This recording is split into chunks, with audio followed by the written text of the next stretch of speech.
teacher for 15 years. Now for 12 years I've been an evangelist, and I travel around and speak on creation, evolution, and dinosaurs.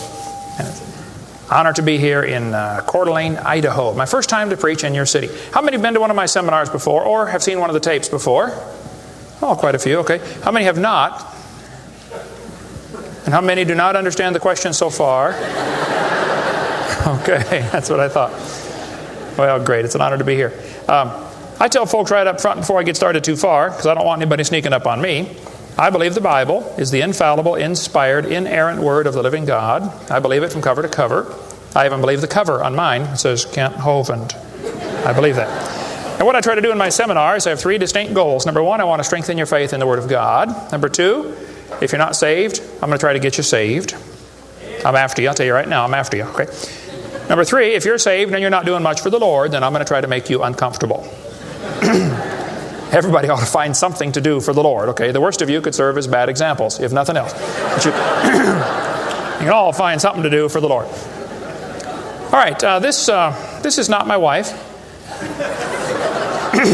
This is just a picture of her. We live in Pensacola, Florida. I've been there 12 years. We have 3 kids, one of each. My kids are, at this time, 21, 22, 23. A year and 2 weeks apart. We call that family planning where I come from. Got the 2 boys married off now, and as soon as I find someone to take over payments on my daughter, I'm going to be home free. So that's the plan. One of my hobbies for many years, I have been collecting science books. I like science. And you can ask any of my kids or ask my wife, when I get bored, which isn't too often around our place, I just read science books. I like science. Taught it for 15 years. Even though I'm not teaching it anymore, I still like to study. It's so many neat things to learn. And there's an awful lot of good science in these books. But folks, there are some lies in our science books. I'm not against science. I'm not against schools. I'm not against teachers. My brother's in his 34th year teaching public school. My mom retired from teaching public school. There's an awful lot of good, godly teachers in the system. But there's some poison in these books. We're going to cover some of that tonight. Richard Dawkins, who hates creationists, said, "It is absolutely safe to say that if you meet someone who claims not to believe in evolution, that person is ignorant, stupid, or insane, or wicked."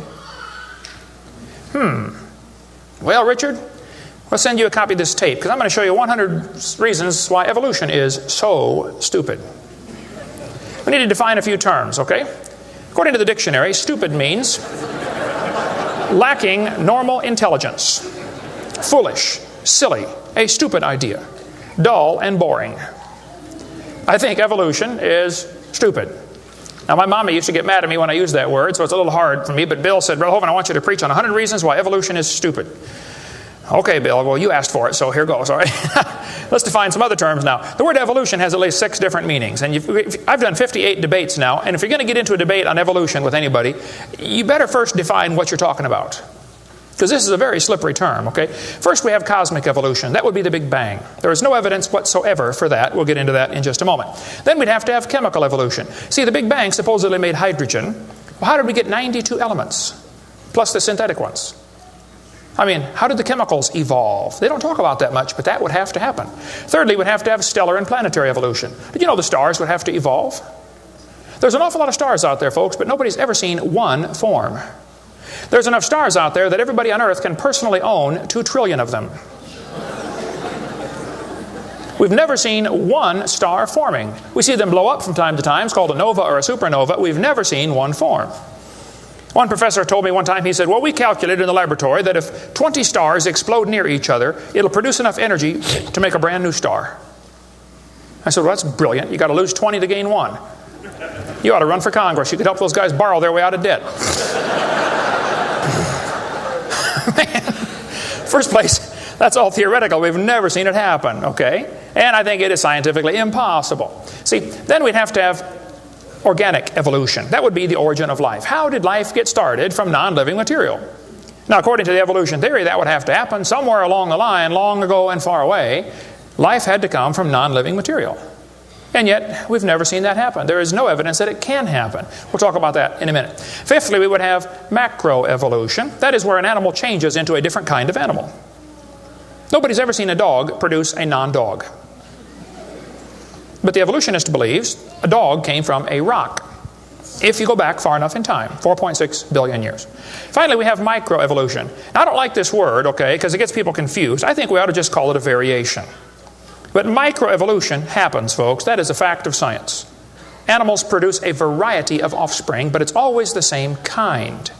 The first 5 definitions of evolution are stupid.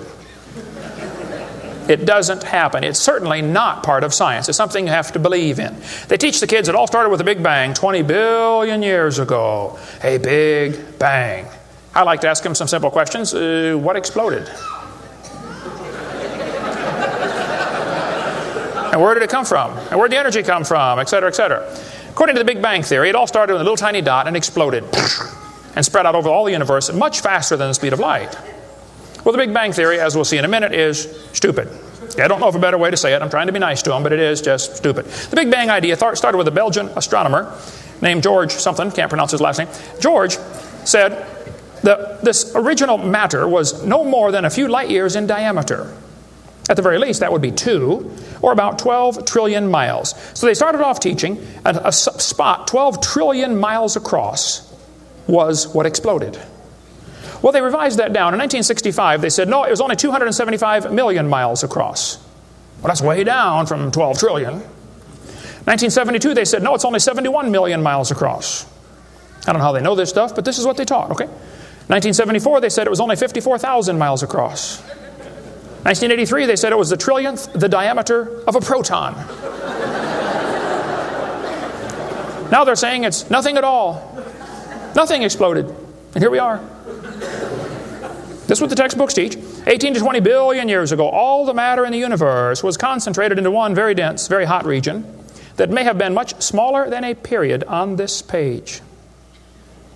That's stupid. This one says, all of the matter and energy someday will once again be packed into a small area, no bigger than the period at the end of this sentence. Then another big bang will occur. It happens every 80 to 100 billion years. So you can forget about global warming. We're going to get squished. Now this textbook author was brilliant. I could not believe how smart this guy was. He said, boys and girls, nothing really means nothing. You have to be at least that smart to write a book. He said not only matter and energy would disappear, but also space and time. However, physicists theorize that from this state of nothingness, the universe began in a gigantic explosion. What? Yes, boys and girls, you see, nothing exploded, and here we are. Now, who can argue with logic like that? Man, they even put this in major science journals like Scientific American. This fellow said, the observable universe, that would be us, could have evolved, there's that word again, you got to watch that one, okay, 6 meanings, from an infinitesimal region. In the Greek, that means a dot. It's then tempting to go one step further and speculate that the entire universe evolved from literally nothing. They call that science and put it in a science book.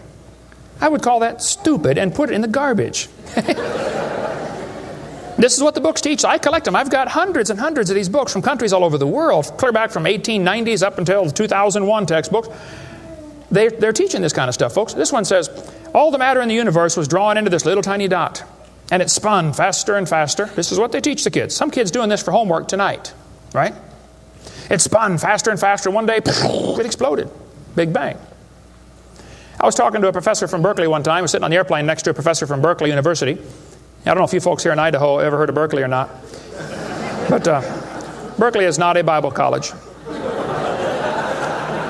So we got talking about the Big Bang, and he said he believed in the Big Bang Theory. I said, yes, sir, I figured that. You have to teach it at Berkeley. I said, tell me, sir, how did the universe get here? He said, well, 20 billion years ago, all the matter was squished in this little tiny dot, and it was spinning real fast, and it exploded. Big Bang. And pieces flew off and became the galaxies and the sun, the moon, the stars, and finally, people. Here we are. I said, sir, could I ask you a couple questions, please? One of my favorite things to do in life is asking questions to people who believe in evolution. I absolutely have a wonderful... That's how this whole ministry started. 12 years ago, I moved to Pensacola, Florida. Some article came out in the newspaper that said, dinosaur bones found in Montana from 80 million years ago. I wrote my first letter to the editor in my life, about 12 years ago. I wrote a letter to the editor. I said, yes, they found dinosaur bones, and yes, it was 40 feet long, and yes, it was found in Montana, but it was not from 80 million years ago. This one probably drowned in the flood in the days of Noah, 4,400 years ago. And you would have thought I shot the sacred cow.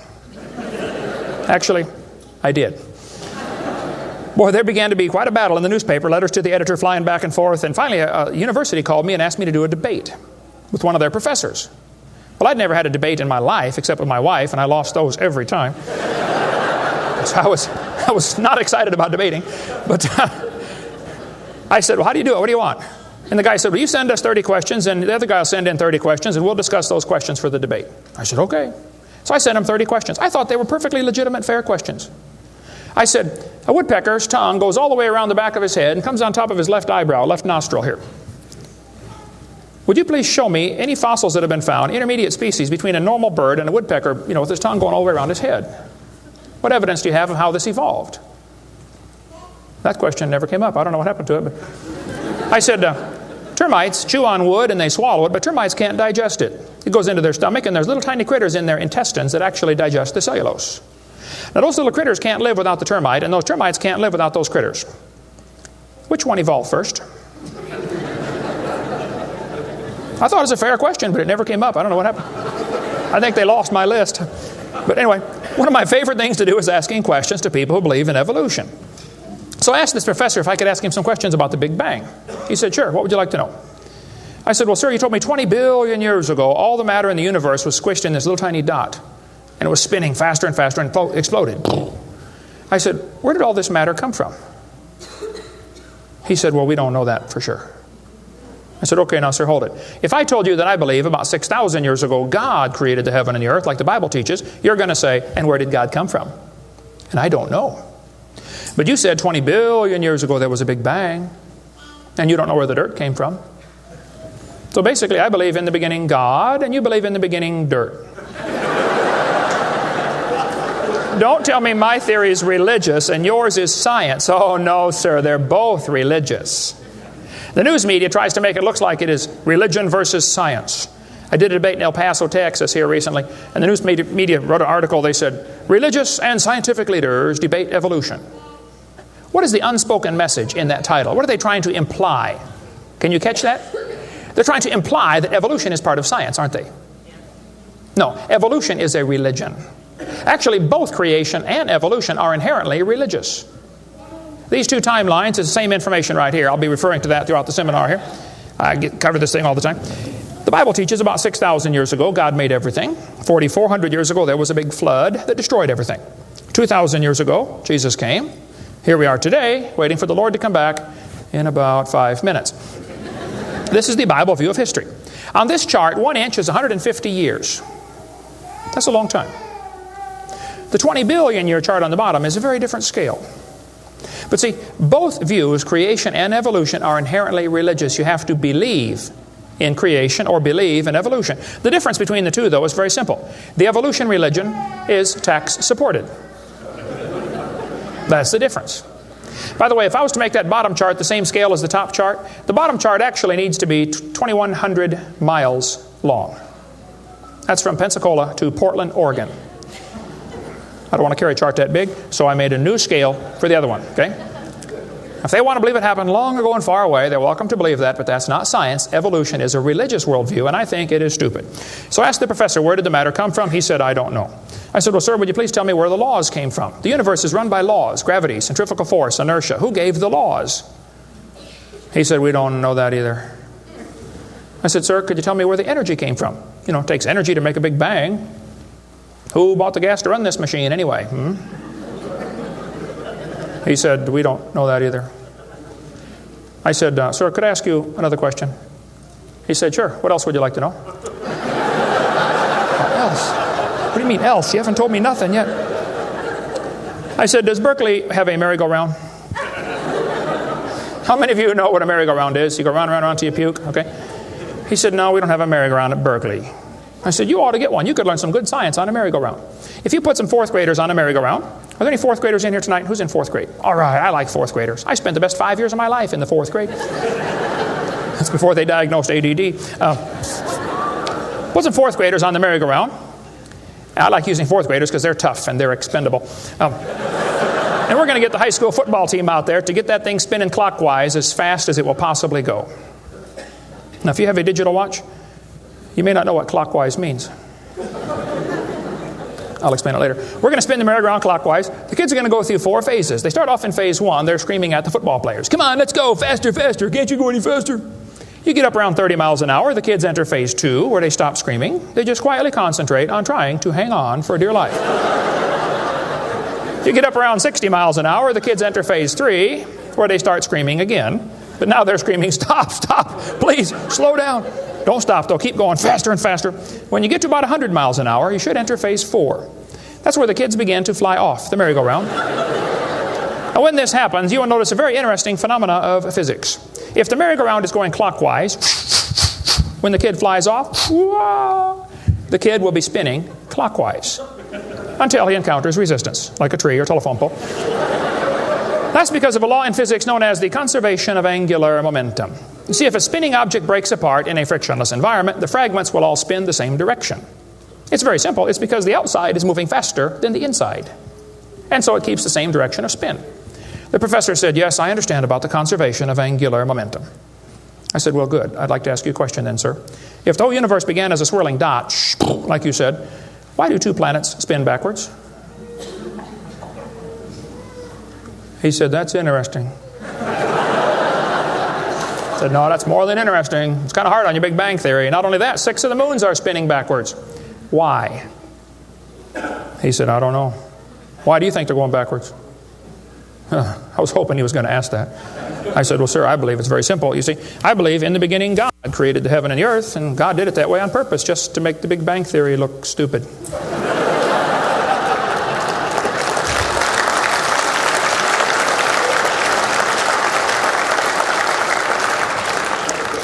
I do believe in the Big Bang, folks. I really do. The Bible teaches the Big Bang. 2 Peter 3:10 says, the heavens shall pass away with a great noise. In the original Greek, that's a Big Bang. So there's going to be a Big Bang. It just didn't happen yet, that's all. So kids, if you go to school and some professor says, do you believe in the Big Bang? You should say, yes, I do, and you better get saved and get ready for it. The Big Bang is coming soon to a city near you. By the way, if the Big Bang Theory were true, the matter would be evenly distributed. But it's not. It's lumpy. They're called galaxies. And in zillions of miles and nothing called voids. And to try to salvage the dumb Big Bang Theory, they've got all these wild theories of why isn't the matter evenly distributed? They'll say, well, maybe there's black holes, or maybe there's antimatter. They got all this stuff. It's all trying to rescue this crazy Big Bang Theory.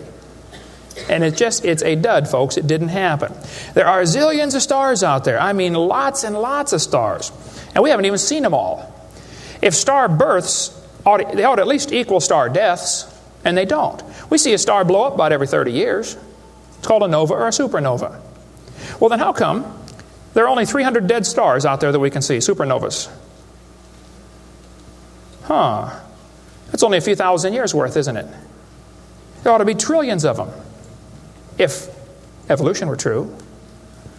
This fellow said, I have a little hesitation in saying that a sickly pall now hangs over the Big Bang Theory. Yep. I think it is stupid. Now, if you want to believe it, that's fine. I don't care what anybody believes. That doesn't bother me. But see, the problem is they want to use my tax dollars to teach that to your kids in our schools. And that's where the problem comes in. Okay? If you want to believe in the Big Bang, just enjoy yourself. But keep your religion at home. Okay? Because it is a religion. Then they tell the kids the earth formed from a hot molten mass 4.6 billion years ago. This is part of the theory, and it's in all the textbooks. 4.6 billion years ago, earth cooled down, formed a rocky crust. I think that is stupid, and I'll show you why.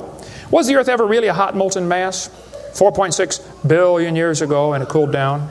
This textbook says, as earth formed, the surface was like the moon. There were hot pools of bubbling lava. I don't think so.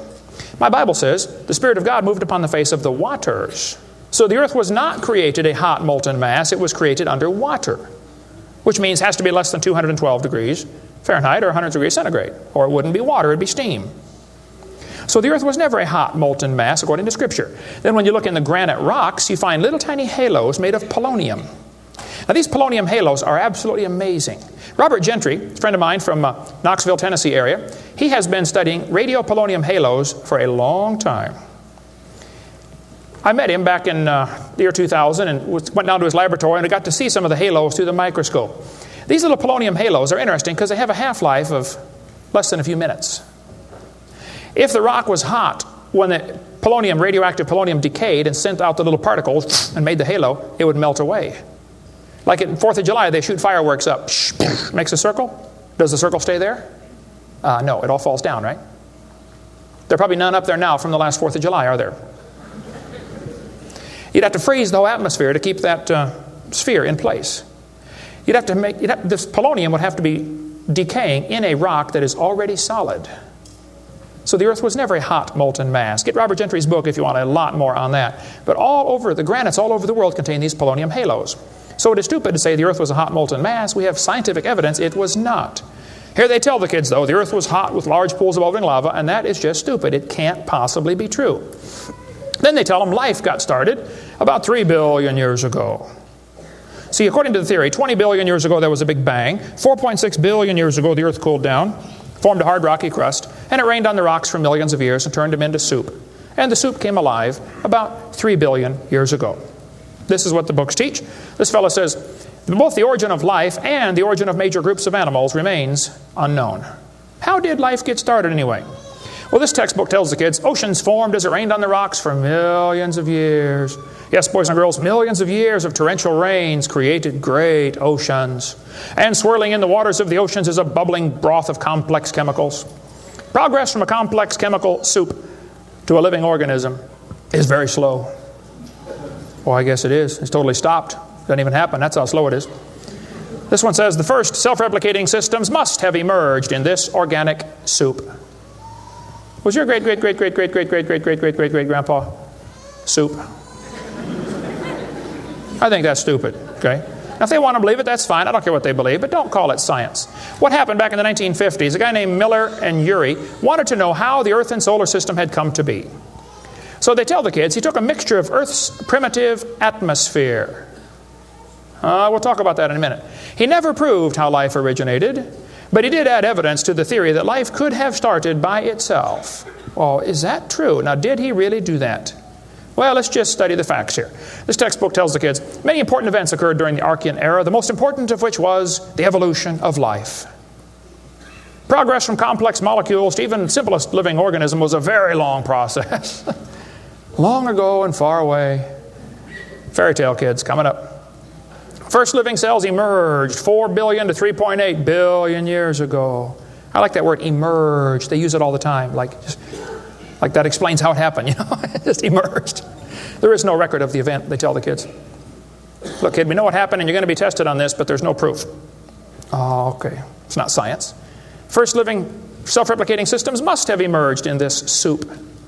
I don't think so. Here's what students are taught in school. This picture of the different glass tubes and flasks and pipes going around, they tell them this is how they made life in the laboratory. He said he studied the chemical reactions of gases that existed in Earth's primitive atmosphere. Ooh, now this is important, okay? Notice up in the upper right-hand corner, he had methane, ammonia, water vapor, and hydrogen, no oxygen. He circulated these gases through these tubes through a spark, supposed to represent lightning. And sure enough, it produced a red goo at the bottom of the flask and had some amino acids in it. They didn't come close to getting life, though. Miller excluded oxygen in a reducing atmosphere because life could not evolve with oxygen. Anything that got together would oxidize. Cut a banana open, lay it on the table, it'll turn brown, it'll oxidize. Okay, so will an apple, so will anything alive. It'll oxidize. So that's why he didn't have any oxygen in the experiment. One of his gases was ammonia. Well, this creates a real serious problem because ammonia is destroyed by UV light. And UV light must be blocked by ozone, which is made from oxygen. I got a problem here. This textbook says several billion years ago, Earth's atmosphere had no free oxygen. Well, that's just simply not true. Ozone is made from oxygen and it blocks UV light, and ammonia, one of the gases needed for the experiment, is destroyed by UV light. So life cannot evolve without oxygen. But also life cannot evolve with oxygen. Well, I got a solution for that one. It didn't evolve. And by the way, the Earth has always had oxygen, even more than it does today. Okay? Air bubbles are often found trapped in amber, like the movie Jurassic Park, where they drilled in and got the mosquito blood. These air bubbles, though, have 50% more oxygen than we do right now. We cover more on that on my video series, videotape number 2, about what the pre-flood world was like and why they lived to be 900 on the blue series of tapes out there on the table. But this textbook says the mixture at the bottom of the flask was rich in amino acids. Oh, come on. That is stupid. It was not rich in amino acids. Let's tell the kids what they really found, okay? He filtered out the product. As this gas went through the tubes, he sparked it, produced this goo at the bottom, and he drew the goo off because if it went through again, it would be destroyed by the spark. Now, in real life, you're not going to get a section of the ocean protected. They say this just happened by chance in the ocean. Well, you can't filter out the product then. Secondly, what he made was 85% tar, 13% carboxylic acid, 2% amino acids. So 98% of his mixture was poisonous to life. I would not call that a success. And there are 20 different amino acids, sort of like 26 letters in the alphabet. There are 20 amino acids. Those amino acids go together to make proteins, like letters go together to make sentences. Mostly he made just 2 of these amino acids. And they bond with the tar and the acid very quickly, more readily than with each other. It was a failure as an experiment. Amino acids are like letters of the alphabet, sort of like building blocks. You have to have a bunch of amino acids to make a protein. Then you have to have a bunch of proteins to make a cell. And you got to have a bunch of cells to make an organism. And one cell is more complex than a space shuttle. And all he got was a couple of the amino acids. That's like me dropping toothpicks, and I happen to make a few letters of the alphabet. That's possible, isn't it? Toothpicks could fall in the shape of a T, or an H, or an I, or an E. That's possible. But if I'm able to drop toothpicks and produce a few letters of the alphabet, should I therefore conclude that nobody wrote Webster's dictionary? The difference between making a letter with toothpicks and making Webster's dictionary is about like making an amino acid and making a living cell. He didn't come close to making life. He made the equivalent of a few letters, and he actually needed to make huge books. And half of his letters were backwards, left-handed.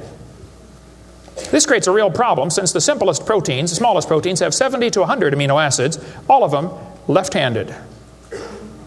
This really compounds his problem.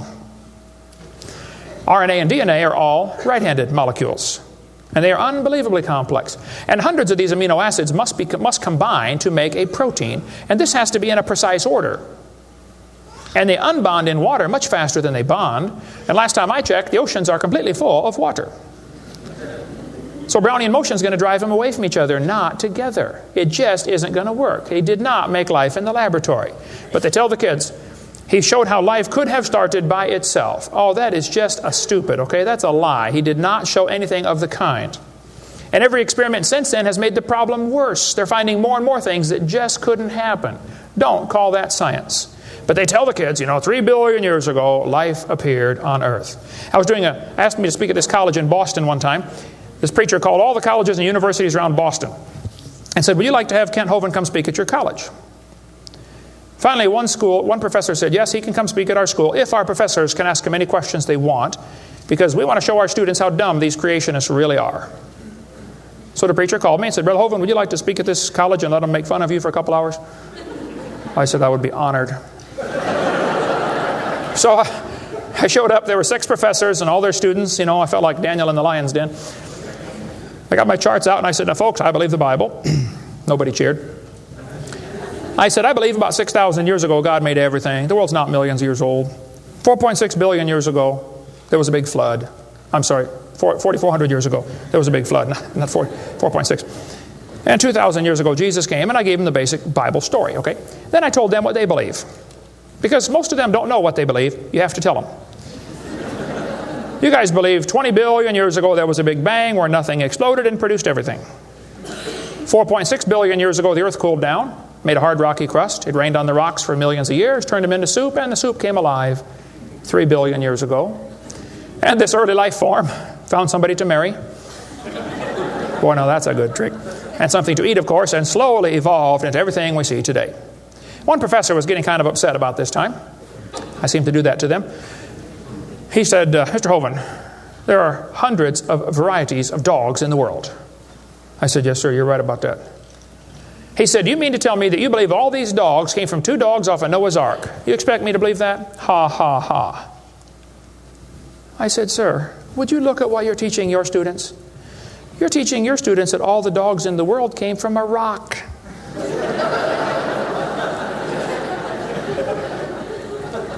I had one woman, come to me after a debate one time. She was steaming down the aisle. Boy, she was mad. Oh, I could tell I'm in trouble now. I stood there quivering in my boots, She walked up and she said, "Tonight, you said, we believe we come from a rock. We do not believe that." I said, "Well, ma'am, calm down just for a minute." I said, "Do you believe in evolution?" She said, "Yes, I do. I'm a professor here at the university." I said, "Well, would you please tell me then where we came from?" She said, "We came from a macromolecule." I said, "Where did that come from?" She said, "From the oceans, from the prebiotic soup." I said, "Where did that come from?" She said, "Well, it rained on the rocks for millions of years." And you could see it was slowly dawning on her. I do believe I come from a rock, don't I? "Yes, ma'am, you do. You ought to be proud of it. Hey, don't step on Grandpa, whatever you do." Look, that's stupid, okay? There's no kind way to say it. There's a great book dealing with some of the flaws in the Miller experiment. If you want more on that for your kids to study out there on the table, get the book Icons of Evolution. Then they tell the kids that these plants and animals, not only did life evolve from non-living material, then this life had to learn to reproduce itself. Why would any organism want to reproduce more of its own kind when that's only going to increase competition for the food supply? Why didn't they instead evolve the ability to live forever and be happy? Huh? You ever think about that? I was in a debate one time, and we had question and answer time at the end. The student stood up and he said to the evolutionist, he said, "Sir, how did male and female evolve?" The professor got up and he said, "Well, that is a giant mother may I step in the evolution story." A mother may I step? This is science. Wow. So according to them, for the next few billion years or hundreds of millions of years, life learned to produce something other than its own kind. Of course, today everything only produces its own kind, but they say long ago and far away, they were able to do something different. Textbooks will say we started like a bacteria and slowly evolved to a human. I think that's stupid. But if you want to believe that, that's perfectly fine. Those trees of life that they put in the textbooks for your kids are a bunch of nonsense. And even evolutionists will admit that. Stephen Jay Gould, the Marxist professor at Harvard University, he says that evolutionary trees that adorn our textbooks are not the evidence of fossils. It's only inference. We infer, we imply, we hope it happened this way. This textbook says, all the many forms of life on Earth today are descended from a common ancestor. What? You mean the birds and the bananas have a common ancestor? Isn't that what he says? Found in a population of primitive unicellular organisms. Well, in the first place, there's no such thing as a primitive unicellular organism, okay? One single cell is more complex than a space shuttle. There's no such thing as a primitive single-celled organism. We talk about that on video number 4 of our series. But he says, all the forms of life are descended from a common ancestor found in a population of primitive unicellular organisms. What were those first cells like? How do we know? What events led up to their formation? No traces of those events remain. Did you catch that? Hey kid, we know what happened, but there's no proof. Primitive, huh? This one says, the humans, mammals, birds, crocodiles, all had a common ancestor. Well, anything inside that circle is religious speculation. It is stupid. Reptiles produce reptiles, dogs produce dogs, people produce people, and there's never been an exception to that. Darwin said, though, if my theory be true, here's his book right here. You can look on page 211. He said, if my theory be true, numberless intermediate varieties must assuredly have existed. Boy, you're right about that, Charlie. I mean, to change from a rock to a dog would take a few changes. David Robb, who believes in evolution very strongly, says, in the years after Darwin, his advocates hoped to find predictable progressions. In general, these have not been found, yet the optimism has died hard, and some pure fantasy has crept into textbooks. Oh, you're kidding. Fantasy in our textbooks? Oh, yep. They tell the kids they have evidence of evolution from fossils. I don't think so. That is stupid, okay? If you find a fossil in the dirt, all you know is it died. You don't know that it had any kids, do you? And you sure don't know that it had different kids. I mean, think about it. You're in a court of law. You bring in a bone to the judge. Judge, I found this bone in the dirt. This is the ancestor of all the humans today. They would laugh at you. You don't know that that's the ancestor of anybody, do you? And why on earth would you think a bone in the dirt can do something animals today cannot do? Animals today can only produce the same kind, right? Dogs produce dogs, folks. Luther Sunderland asked all the major evolutionists, he said, where is the evidence for evolution? They all said, well, somebody else has it. We don't have it over here. So he wrote a letter to Colin Patterson. He's the director of the British Museum of Natural History. They've got the largest fossil collection in the world. He said, Mr. Patterson, I read your book on evolution. I noticed you didn't show us the missing links. Why didn't you show us the missing links? Patterson wrote back and said, I fully agree with your comments on the lack of evolutionary transitions in my book. If I knew of any, fossil or living, I would certainly have included them. I will lay it on the line, there is not one such fossil. There are no missing links, folks. The whole chain is missing. Even Stephen Gould admitted the absence of fossil evidence for intermediary stages is a persistent and nagging problem for evolution. We got the theory, we know it's true, now we just need the evidence. That's the way they think about it. Richard Goldschmidt said, maybe the first bird hatched from a reptile egg. Oh, Richard, I'm sorry. I don't mean to be disrespectful, but that's stupid. See, what's happened, these guys have looked for missing links in the fossil record. They can't find any, and so they say, well, maybe evolution happened so fast it wasn't preserved. Maybe a reptile laid an egg and a bird hatched out. Well, who did that bird marry?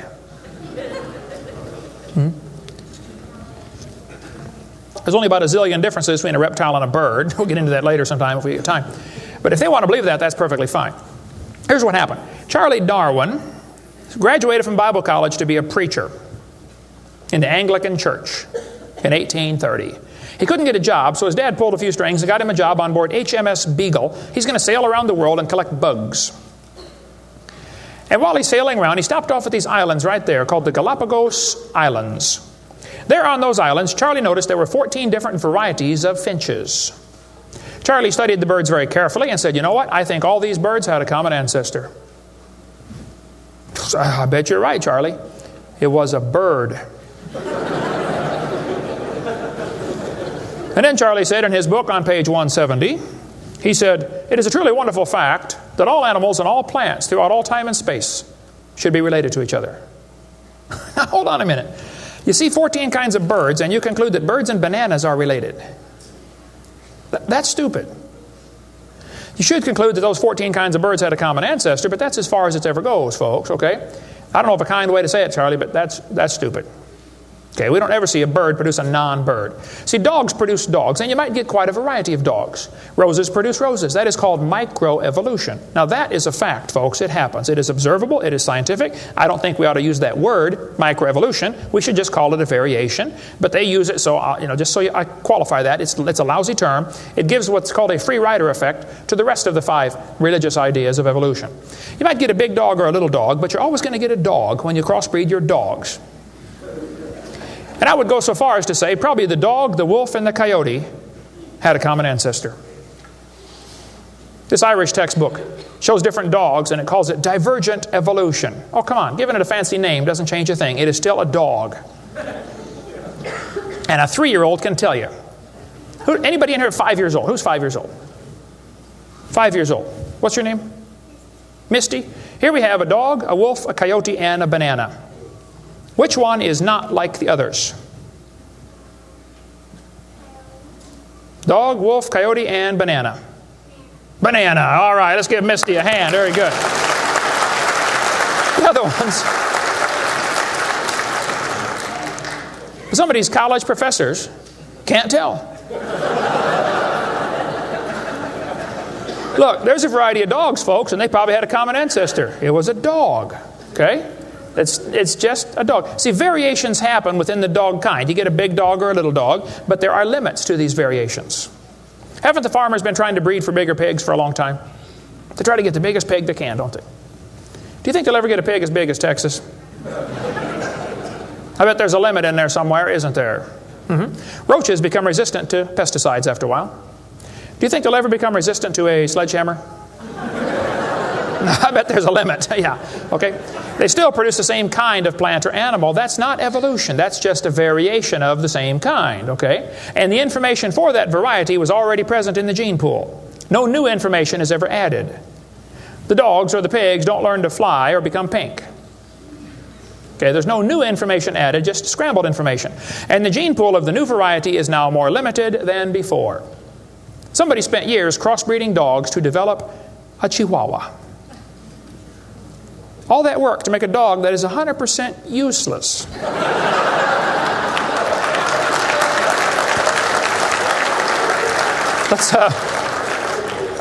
Let's turn all the Chihuahuas in the world loose back into the woods. How long would they last? They'd run up to the wolf. Yep, yep, yep, yep, yep. Crunch. Go ahead, make my day. A useless dog. Genetic information was lost when you got your variation. It wasn't added. You might have selected a certain slice of the gene pool with small dog, quick characteristics, but you didn't add anything. You selected something from the population. I come from Illinois, corn country. There are so many kinds of corn up there, they have to number them. You'll be driving down the highway. You'll see BX65. Don't mix it up with XL29. Something will blow up.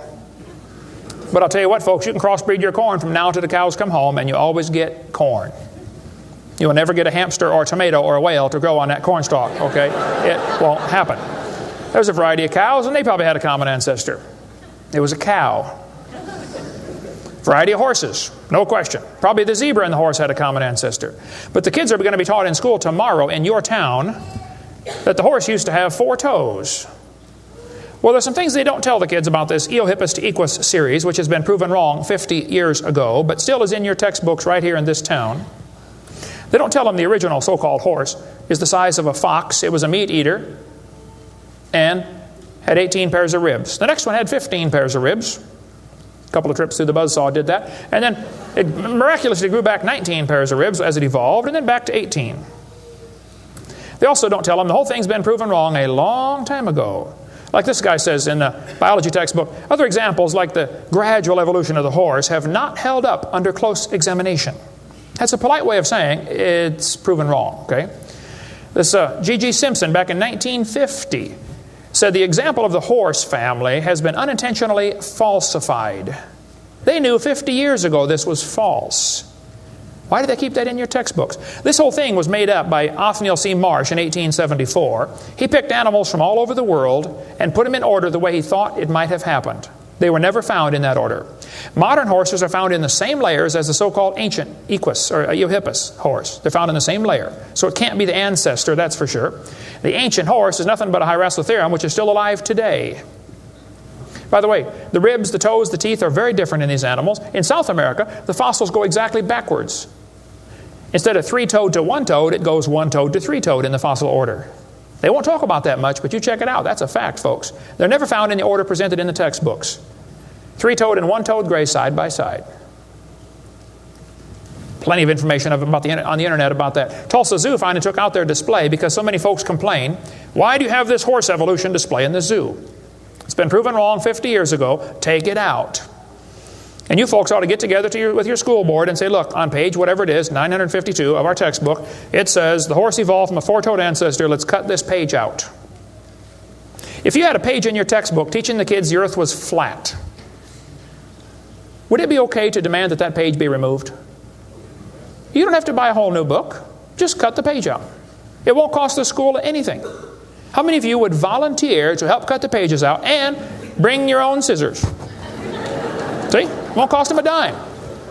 And you send me your book and I'll show you which pages need to be taken out. I've read hundreds of them. I can find them like that. Free of charge. I'll donate my time. Peabody Museum still has the horse evolution on display. As I stood there, I've been there many times. It makes my blood boil every time I walk in that place. I'm standing there looking at this lie proven wrong 50 years ago while hundreds of kids come through in school groups. The kids are never told, well, this has been proven wrong, boys and girls. They asked the folks at the Tulsa Zoo before they took the display down, they said, why don't you take this display down? The zoo director said, we don't have the funding to remove it. I've got all the letters back and forth on that. Man, Folks, there's quite a variety of horses today, okay? There's big horses and little horses. I was in Baton Rouge, Louisiana a few months ago. Got to see where they raise the 30-inch tall horses. I mean, my dog's bigger than that. What do you do with a 30-inch horse? Look at it, I guess is about it. And they sell them for $10,000. Sucker born every minute, I guess. But one lady wrote me a letter and said, Mr. Hovind, we crossbreed zebras, ponies, horses, and mules. Not mules, the jackass. And we raise zonkies, zorses, zeonies. They cross every which way. Well, that's probably because they're the original same kind. No problem there. You want to see all the fatal flaws in the horse evolution story, get the book out there, Icons of Evolution. So then they're going to tell the kids, well, we have evidence for this theory. We think that one animal changed to another, and we can show evidence because many animals have similar forelimb structure. This is called the argument from homology. Well, what do they tell the kids? They'll say, boys and girls, you have two bones in your wrist, radius and ulna. And boys and girls, look at the whale's flipper carefully. Did you know the whale has two bones in his flipper, and they're called the radius and the ulna? Same as ours. Wow. Who named them, teacher? The whale? Think about it. But this is one of the evidences for evolution. They're going to say, boys and girls, comparative anatomy provides further evidence of evolution. The commonalities suggest that these and other vertebrate animals are all related. They probably evolved from a common ancestor. Well, duh. That's stupid, okay? Maybe they all had the same designer. Doesn't prove a common ancestor. By the way, the bones develop from different genes in these different organisms. They are not homologous organisms like they want you to believe. Similar design might prove the same engineer made the design. A lot of bridges in the world are kind of similar to each other. You can go compare, different suspension bridges around the world, Golden Gate Bridge and other bridges, and there's a lot of similarities. That doesn't prove one is the father of the other, or that a tornado put them up. No, it's a design that works good, okay? I discovered that the Pontiac lug nuts from a Pontiac will fit on a Chevy. They will. That proves they both evolved from a Honda 14 million years ago. No, the same engineers are designing these cars. Then they tell the kids about the geologic column. How many have ever heard that the different layers of the earth are different ages? They show the kids Grand Canyon. Yes, boys and girls, this one says, over millions of years, the Colorado River has carved the Grand Canyon from solid rock. I'm sorry, but that is stupid, okay? I'll explain why. Kids, you need to learn this. This is a very simple thing to learn, and you'll go through life much further than many of these professors go. Make yourself 3 columns. Facts are in the middle. It's a fact Grand Canyon exists. The evolutionist has an interpretation of that fact, and the creationist has an interpretation of the fact. Now, it's not part of the fact, it's an interpretation of the fact. The evolutionist says the canyon formed slowly by a little bit of water and lots of time. The creationist says, oh no, we think it formed quickly by lots of water and a little bit of time. It's a fact the earth has sedimentary layers. That's not a question. How did they get there? Well, the evolutionist says these layers formed slowly over millions of years. The creationist says, no, these layers are all from the flood in the days of Noah.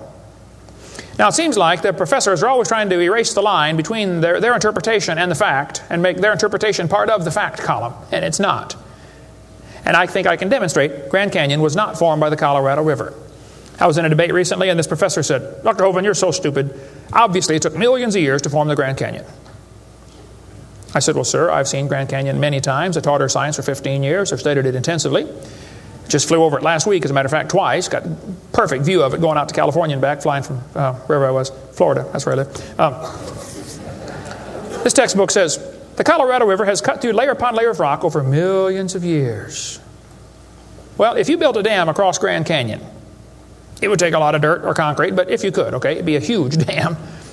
A giant lake would back up behind that dam, covering several states. That purple area is all drained right through the Grand Canyon drainage basin. This snow line tells a very interesting story. In between these 2 red lines is snow. This is a picture from a satellite showing about 150 or 200 miles of the canyon area. Real wide shot. The river enters the canyon at the far right. The river is 2,800 feet above sea level. As it goes down through the canyon, the ground is rising up. It's called the Kaibab uplift, okay? The uplift is 7,000 or 8,000 feet above sea level. Interesting. The river flows downhill. All rivers flow downhill. So as the river enters the canyon and flows downhill from there, when it gets to the 1,800-foot elevation mark, the top of the canyon is 7,000 or 8,000 feet above sea level, so it's over a 1-mile drop. Very impressive. Hole in the ground. But some points to ponder. I said to the professor, I said, "Sir, did you know the top is higher than the bottom?" He said, "Yeah." I said, "Did you know the river only runs through the bottom?" He said, "Yeah." I said, "Sir, the top is higher than where the river enters the canyon by 4,000 feet. Rivers don't flow uphill. There's no delta. Where's all the mud that washed out? There's no way that river made that canyon. Grand Canyon is a breached dam, a spillway that washed out. There was a lake probably for some length of time after the flood, and it got too full, and all that water went roaring through there. Probably carved that canyon out in a couple of weeks. Not millions of years. Absolutely impossible for that river to have made that canyon. We cover lots more on that on videotape number 6 of our series. But they tell the kids, the Colorado River made this canyon slowly over millions of years. I'm sorry, that is stupid. That can't possibly be true. They need to learn the facts. Charlie Lyell, back in 1830, he was a lawyer from Scotland. Somebody calculated one time that if all the lawyers in the world were laid end to end around the equator, we would all be better off. Charlie Lyell hated the Bible. In 1830, he wrote this book right here. Oh, I got it down on the table. I picked up the wrong one. Principles of Geology. Here it is on this table. Charlie Lyell wrote this book, 1830. In this book, he mocked at scriptures. He hated the Bible. You can see it mocking all through they're here. In here, he and other fellows back in that time, Cuvier, Steno, Strata Smith, and some of these guys, they invented the geologic column. How many have ever heard of the geologic column before? They say each of the layers is a different age. You know, Cenozoic, Mesozoic, Paleozoic, Archeozoic, all them Zoic boys. And they gave each layer of rock a name, like maybe you saw the movie Jurassic Park, and an age, and an index fossil. This was done in 1830, way before there ever was a carbon dating or potassium argon dating or lead-208, lead-206, uranium-235, uranium-238. Didn't exist, folks. The dating text didn't exist. They just made up these numbers out of the clear blue sky. The geologic column is the Bible for the evolutionist. It can only be found one place in the world, the textbooks. There is no geologic column, and they know it. This fellow says, if there were a column of sediments, unfortunately, no such column exists. The geologic column is a hoax. Does not exist. It is stupid. Those layers cannot be different ages. If the geologic column were all in one place, it would be 100 miles thick. Didn't happen. By the way, if the geologic column were true, if you look at the side of Grand Canyon and see all these thousands of layers, why are there no erosion marks between the layers? Don't you think if one layer sat there for 10 million years waiting for the next one, it would rain once or twice? No erosion marks between the layers. Interesting. Oh, something to consider anyway. Those layers were all deposited very rapidly, and I think we can demonstrate that scientifically. If you take a jar of dirt, put some water in it and shake it up, and set it down, it'll settle into layers for you automatically. It just takes a few minutes. It's called hydrologic sorting. The gravels go to the bottom, and then the sands and the silts and the clays. It'll sort just like that, folks. Go home and do it with a jar. You'll see what I'm talking about. Years ago, I was preaching in Union Center, South Dakota. Union Center is right there. It's not even on the map. There are 40 people in the whole town. 38 of them came to church. I don't know where the other 2 were. But they showed up later, I guess. But the preacher said, "Hey, Brother Hovind, let's go down to Rapid City, South Dakota. They've got a museum down there with a bunch of dinosaur bones." I said, "All right, I like dinosaurs. Let's go." So we all drove down to the museum. The guide met us at the door. He said, "Would you like me to give you a tour?" We said, "That would be great, sir." The first place we stopped on the tour was the geologic time scale, the big chart. They got it behind glass so the kids can't touch it. You know, this is holy, sacred. And the guide said, "Now, boys and girls, this layer of rock right here is about 70 million years old." My daughter was 12 at the time. She raised her hand. She said, "Mister, how do you know that layer is 70 million years old?" He said, "Well, honey, we tell the age of the layers by what kind of fossils we find in them. They're called index fossils." Oh, she said, "Thank you, sir." We walked around the other side of the dinosaur, and we're standing over here, and the guide said, now folks, these bones you're looking at are about 100 million years old. My daughter raised her hand again. She said, mister, how do you know those bones are 100 million years old? He said, honey, that's a good question. We tell the age of the bones by which layer they come from. She said, excuse me, sir, but when we were standing over there, you told me you knew the age of the layers by the bones, and now you're telling me you know the age of the bones by the layers. She said, isn't that circular reasoning? I thought, wow, a chip off the old block. That guide had the strangest look on his face. It was almost as if he were thinking.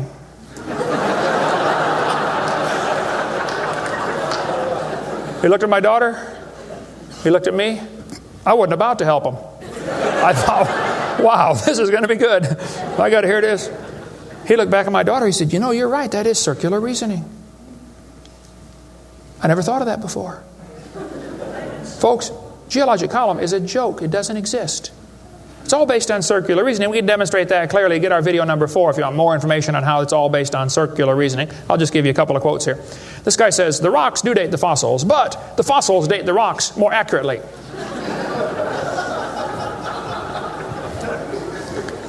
Stratigraphy cannot avoid this kind of reasoning if it insists on using only temporal concepts because circularity is inherent. You have to use circular reasoning to get it right. Well, that's stupid. And you don't need to be too bright to figure out that's stupid, okay? This geologic column contains limestone scattered all throughout the geologic column. I like to ask him the question, I say, fellows, you have limestone scattered all through this column. How do you know the age? I mean, it's all limestone. I mean, if I handed you a piece of limestone, how would you know if it's 100 million year old Jurassic limestone or 600 million year old Cambrian limestone? I mean, how would you tell the difference? There's only one way they can tell, by the index fossils. That's how it's done, folks. That is stupid. Because those fossils don't count for anything, as we'll see in a minute. They tell the kids each of these layers is a different age. 100 million, 200 million, 300 million, real impressive, huge numbers. Now, Charlie Darwin did not like round numbers. He wanted to be more precise. He said the Wealdian deposits are 306,662,400 years old. Now, okay, Charlie, I think that's stupid. Those layers are not different ages, folks. All over the world we find petrified trees standing up, running through multiple rock layers. Now, if you get a petrified tree standing up, running through different rock layers, I don't think it's smart to say those layers are vastly different ages. Petrified trees in the vertical position, they find them all over the world. Okay, here's one from Alabama. Come out of a seam of coal, through 20 feet of rock, into another seam of coal. They found about 3 dozen of them, I think, in that one little coal mine, one little area, while they're digging the coal out. Petrified trees standing up. Cookeville, Tennessee, they found a bunch of them. This one's 30 feet tall, standing up. Joggins, Nova Scotia is famous for their petrified trees standing up in the vertical position. All over the area there, folks. Those trees did not get slowly covered by the sediments over millions of years. They would rot and fall down. Sometimes the petrified trees are upside down, running through many rock layers. Scientists estimate at the bottom of Spirit Lake in Mount St. Helens, there are now 20,000 trees that were blown out by the volcano. Thousands of them are standing up in the bottom of the lake, already buried 15 feet deep in mud. None of them grew there. Those trees are going to petrify. Only takes a few years to petrify a piece of wood. In the laboratory, it can be done in 24 hours. We cover lots more on how fast things can petrify in videotape number 6 of our series. But they dug up a guy, they buried this doctor in Tennessee. 14 years later, his wife died. When they went to dig the grave, water soaked into her grave. And they said, oh, we can't bury Grandma there. So they dug a hole on the other side. Water soaked in. So they dug a hole and buried Grandma somewhere else. And then the kids got worried about Grandpa, so they went and dug up his grave. The arms had rotted off, but the rest of the body had petrified in 14 years, turned to stone from water running through the coffin. I got tons of material on how fast things can petrify. Those layers are not different ages. They all formed in one big flood in the days of Noah. To tell the kids the layers are different ages is stupid. That just simply is not true. So what about carbon dating and potassium argon dating and rubidium strontium dating and lead 208, lead 206, uranium 235, uranium 238? Well, we'll cover that after a quick break here. Show you some ways that this is just stupid, okay? That's not a way to tell the age of anything. We're going to give you some more evidence that evolution is stupid. Now, if you want to believe in it, that's perfectly fine. I don't care what you believe in. But the devil is laughing at you for believing in that. He has you fooled, and he is laughing at you, okay? If you want to believe you came from a rock, well, you just enjoy yourself. But that's not science. God made this world. God loves you. God has a plan for your life. And if you don't want it, well, that's your business. But God loves you, and He wants you to come to heaven. And if you'd like to find out how to go to heaven, come see me. I'll be glad to show you. I'm going. It's not because I'm good. If I get what I deserve, I'm in serious trouble. But I've been forgiven by the blood of Jesus Christ. You can have the same thing. After the break, we'll show you some more things that make evolution stupid. Coming up next. Thank you.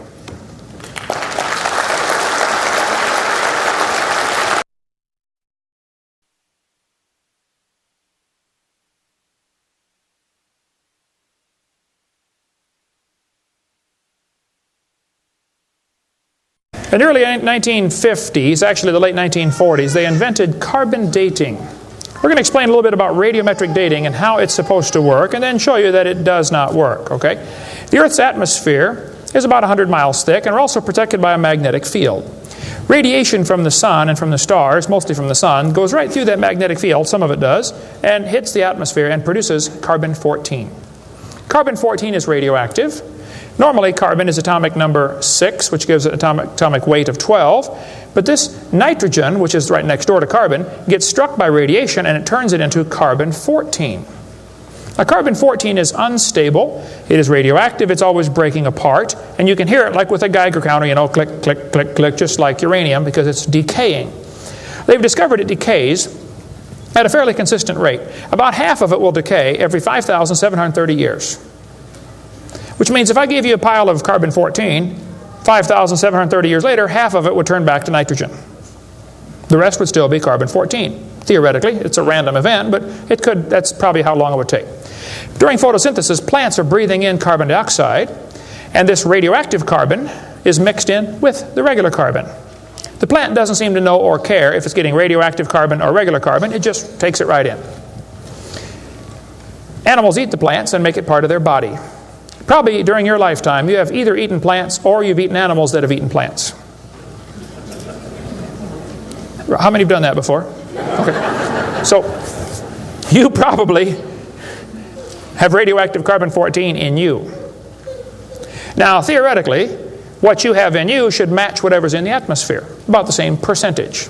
Because the plants are always breathing this stuff in, and the animals are always eating the plants, and we're always eating the plants and the animals, so it should pretty much stay in balance. It is assumed the ratio of radioactive carbon-14 to normal C12 in the atmosphere would be the same found in living plants and animals. That is an assumption, but it's a reasonable assumption. The atmosphere today is 0.0000765%. Not much. That's how much carbon-14 it has in it. When the plant or animal dies, it stops eating or breathing. How many knew that already? Okay. So whatever it had in it begins to decay.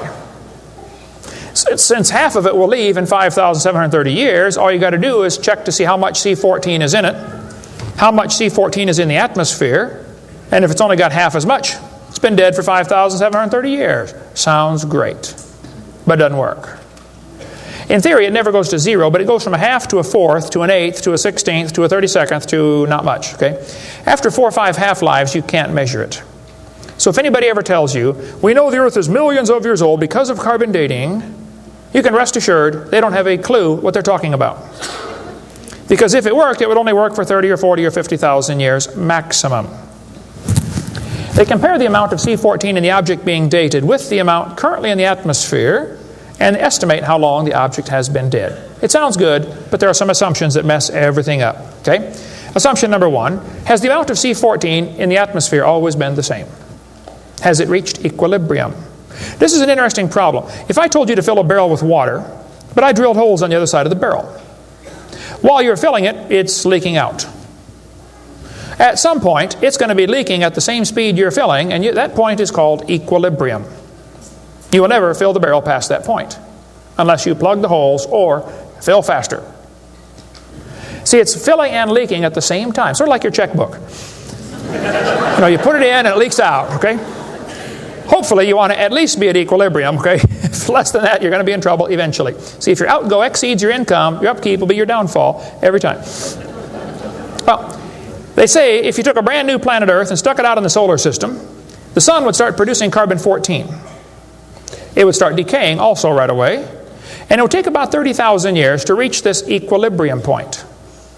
Well, Willard Libby and others who invented carbon-14, University of Chicago in 1947 to 53, he got a Nobel Prize for it in there somewhere. He said, well, it would take 30,000 years to reach equilibrium. He said, well, we know the Earth is millions of years old. Mistake number one. So we can ignore the equilibrium problem. Mistake number two. The Earth's atmosphere has still not reached equilibrium. There's more C14 now than there was 10 years ago, which proves the Earth is less than 30,000 years old, which I could have told them just from reading my Bible. See, if an animal is still alive, be it plant or animal, okay, it should have about 16 clicks per minute on your Geiger counter per gram. If it's 0 years old. Actually, 0 years dead. If it's getting only 8 clicks per minute, then it's 5,730 years old. If it's giving you 4 clicks per minute, it's gone through 2 half-lives. It's 11,000 years old. If it's 2 clicks per minute, it's 17,000 years old. This is how they date it. So if you're getting 2.5 clicks per minute, you just find the point on your graph and draw the line over and determine the age. Sounds real simple, but it doesn't work. If we had walked into a room and found a candle burning on the table, and I asked you the question, when was it lit? You say, I don't know, Mr. Hovind, it's burning when I got here. Okay, well then let's do some empirical science. Empirical science is things we can test and measure and observe and test. Not theoretical, I mean empirical. We can measure it and weigh it. Let's measure the height of the candle. Suppose the candle is 7 inches tall. Who can tell me when it was lit? Okay, nobody. Let's do some more empirical science. Let's measure the rate of burn.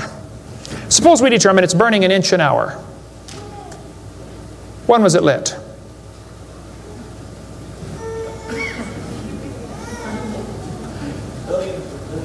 Billions of years ago. You're going to have a hard time telling me unless you're willing to make some assumptions. How tall was it when it started? Oh, we don't have any idea. Has it always burned out at the same rate? Oh, we don't know that either, do we?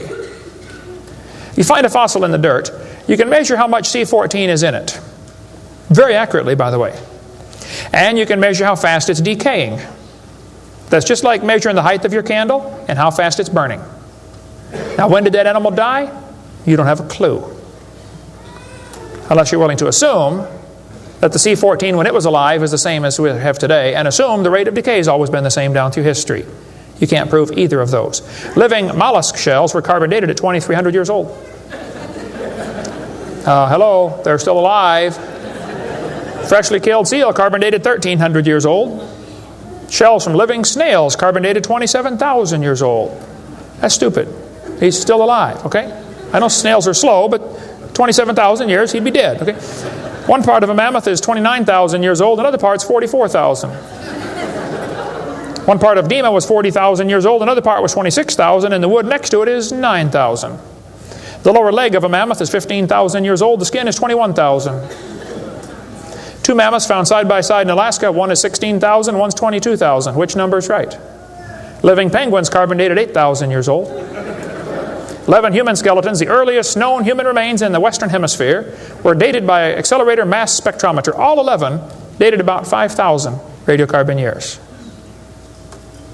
Lava from a 1801 Hawaiian lava flow was 1.6 million years old. Well, hello is not even 200. Another volcano erupted in Hawaii in 1959. When they dated the lava, it was 8.5 million years old. These potassium argon dating for that, not carbon. Mount Etna in Sicily, I climbed Mount Etna when I was over there some time ago, erupted in 1972, 350,000 years old. Mount St. Helens built a new lava dome in 1982. They dated it, got numbers from 350,000 to 2.8 million. It's not even 20 years old. Here's what you ought to consider about carbon dating. Samples of known age, it doesn't work. If it's a sample of unknown age, it is assumed to work. That's stupid.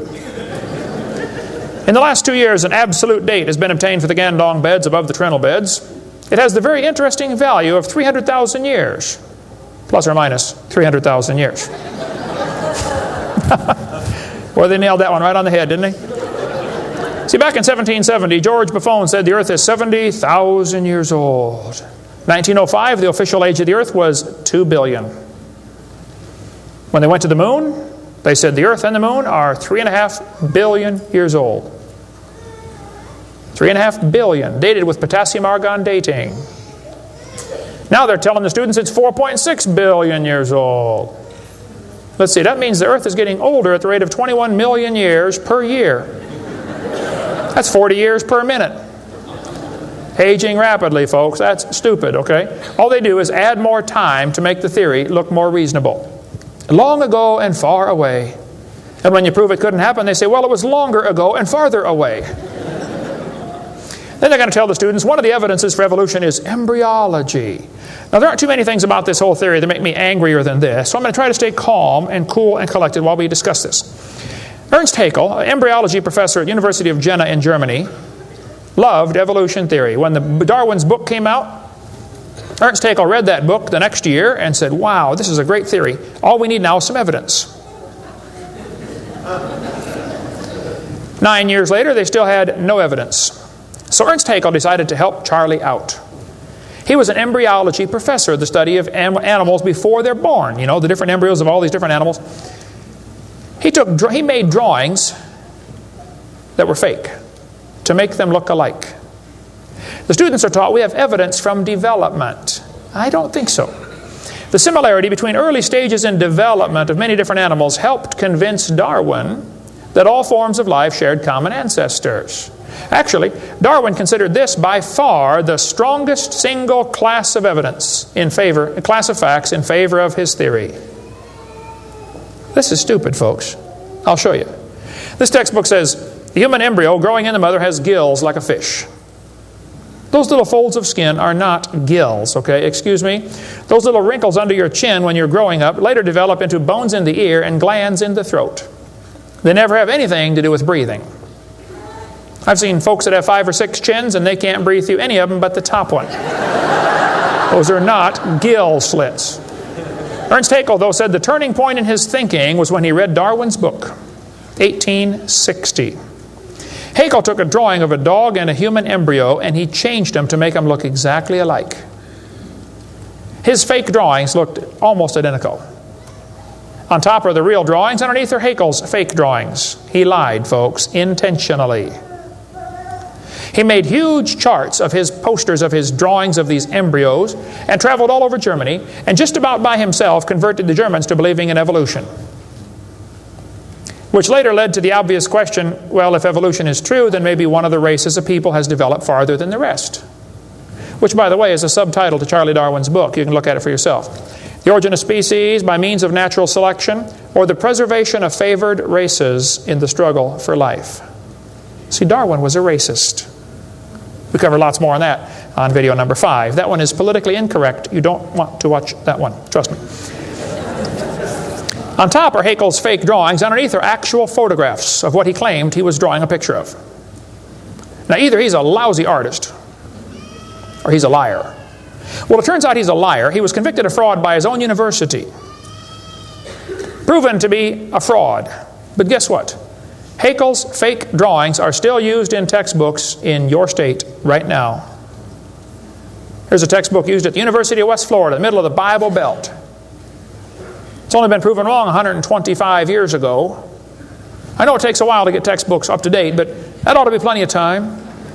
That's stupid. Those are not gill slits on the embryo. Here's an Irish textbook. I was just there a few months ago. It says the embryo has gill slits. That's baloney. This one says the embryo has gills. Glencoe Biology says they have gills. Proven wrong 125 years ago. This biology textbook says the human embryo has gills. Here's this Tim Barra writing his book on the myth of creationism. And he mentions the gills are evidence for evolution. You're only 115 years behind, Tim. Miller's still teaching it 125 years after it was proven wrong. I debated Miller on the radio on a St. Louis radio station one time. There's a college textbook still teaching the kids the embryo has gills. This one says, it shows the kids a 5 to 6 week embryo, but it says by 7 months, the fetus looks from the outside like a tiny normal baby, but it's not. It's not a baby at 7 months. Excuse me? A whole bunch of kids born at 5.5 months survive, 34%. That's stupid to say it's not a baby at 7 months development. Maybe you heard about the woman that had surgery on her baby before it was born. They cut the mother open, cut the uterus open. The 5-month-old baby, 5 months in development, reached out and grabbed the doctor's finger. It's not a baby, huh? If it's not a human being, what kind of being is it? If it's not alive, why is it growing? Why do they keep that in the textbooks? Well, that's the only way to justify abortion. They want you to think it's not a human yet. Just a fish with gills. No, it's a human the instant it's conceived. And abortion is murder. Plain and simple. We covered lots more on that on my videotape number 4. You don't want to watch that one either. Then they're going to tell the kids, we've got evidence for evolution because dinosaurs turned to birds. This is stupid. This guy says, dinosaurs are alive as birds. Well, kids, in case you don't know, there are a few differences between a dinosaur and a bird. You don't just put a few feathers on them and say, come on, man, give it a try. It won't hurt too bad. That's stupid, okay? Dinosaurs did not turn to birds, okay? Somewhere along the line, while his front legs are developing into wings, they're going to be half leg, half wing, which means he can't run and he can't fly yet. He's going to have a hard time, isn't he? No, dinosaurs did not turn into birds. That is stupid, okay? They say, we've got proof that they did. Archaeopteryx, which means ancient wing. That's supposed to be evidence for evolution. It's in just about every textbook I've seen dealing with this topic. Archaeopteryx is supposed to be evidence. Here's a 1999 textbook. Now, Archaeopteryx was proven to be a fraud in 1986. So this author is 13 years behind the time. Archaeopteryx means ancient wing. They're going to say, see, boys and girls, he's got claws on his wings. Yeah, so? 12 birds today have claws on their wings. The ostrich does, the Watson does, Turako does, ibis does. So what? It's kind of unusual, but 12 birds have it. They're going to say, well, he's got teeth in his beak. That proves he's got a reptilian feature. Well, now wait a minute. Some reptiles have teeth, some don't. Some mammals have teeth, some don't. Some fish have teeth, some don't. Some of you have teeth, some don't. Okay? That doesn't prove a thing, all right? Alan Fiducia is considered one of the world's experts on birds. He believes in evolution. University of Chapel Hill, North Carolina, Chapel Hill. He said, paleontologists have tried to turn Archaeopteryx into an earthbound feathered dinosaur, but it's not. It's a bird, a perching bird, and no amount of paleo-babble is going to change that. It's a bird. By the way, even by their twisted thinking, birds are found in layers lower than Archaeopteryx. If you find fully formed birds in rock that you think is 130 million years old, then Archaeopteryx at 65 million years old cannot be a missing link, can it? Because birds were already here. Even with their dumb geologic column, it doesn't work. We cover lots more on that on video 4. They say bird feathers evolved from scales. Well, that's stupid. In the first place, they come from different genes on the chromosome, okay? Developed totally different. A scale is a hard wrinkle in the skin. They attach to the skin very differently. Feathers are incredibly complex, folks. Unbelievably complicated. They're both made from the same protein, keratin, and that's where the similarity stops. So what? Battleships and forks are both made of iron. It doesn't prove they both evolved from a tin can. It proves the engineers using the same material for different functions. And God used keratin for fingernails and hair and scales and feathers. So, same designer, that's what it proves. A lot more on the bird evolution in the book Icons if you want to get that. Then they tell the kids about the peppered moth. Yes, boys and girls, somebody in England went around and counted the moths on the trees. Must have been a government project. They discovered it's 95% light moths and 5% black.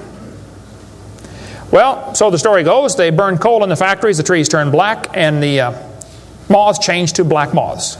Because when they counted them again, they said they found 95% black and 5% light. Actually, the whole story is a lie. It never happened. After 40 years of watching, they found 2 moths on the trees. 2 total out of 40 years. So they glued dead moths to the tree to take a picture for your kid's textbook. Then he wanted to get a picture of a bird eating a moth. So he put some moths in the refrigerator to calm them down so they got nearly frozen. Then he put them on the tree and they couldn't even hang onto the tree. So he warmed them up on the hood of his car. Put them out there on the tree and the moth is staggering around trying to warm up, and a bird ate one. He got a picture. Wow, proof of evolution. It's a lie. Didn't happen. Even if it were true, dark moths and light moths were there at the beginning, and dark moths and light moths were there at the end. The ratio of population might have shifted, but the story wasn't true. So, doesn't prove anything. That's stupid. That's not evidence for evolution. They tell the kids, we've got vestigial structures. Now, a vestigial structure is something you don't need anymore. They'll say, boys and girls, you have an appendix that you don't need anymore. That's a vestigial structure. That's proof of evolution. Well, excuse me, you do need your appendix, okay? That is stupid. The appendix is part of your immune system. If your appendix is taken out, you can still live, okay? But it increases your susceptibility to quite a few diseases. You could live without both your legs and both your arms and both your eyes also. That doesn't prove you don't need them. Does it? There are no vestigial organs. And even if there were, that would be the opposite of evolution. That's losing, not gaining. This textbook says, boys and girls, whales, and many organisms here, like a whale, retain traces of their evolutionary history. For example, the whale retains pelvic and leg bones as useless vestiges. I'm sorry, that's not true. This one says, just imagine whales walking around. It's true. These little bones right there is what they're talking about. Just imagine him walking around. I can see it now, can't you? All you need is a good imagination and some LSD and you'll be able to see that whale walking in real life.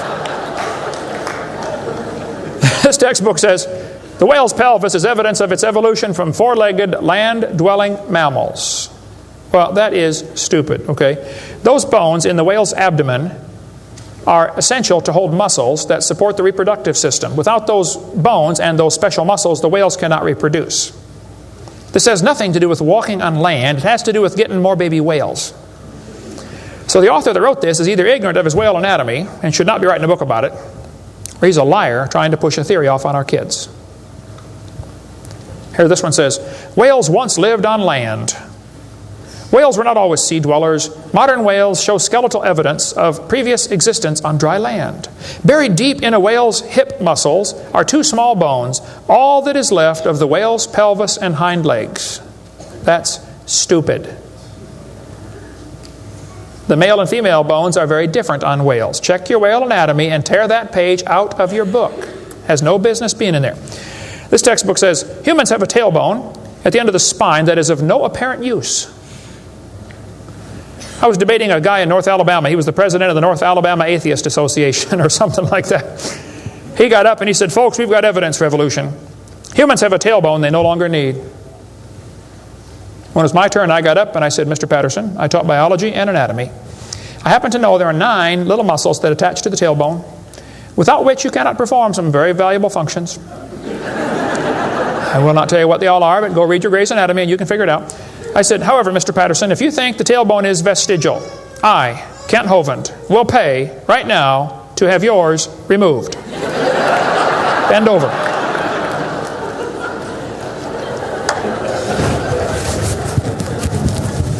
That is stupid, folks. The tailbone is not vestigial. This one says, the coccyx, that's the tailbone, the small bone at the end of the human vertebral column, has no present function and is thought to be the remainder of bones that once occupied the long tail of a tree-living ancestor.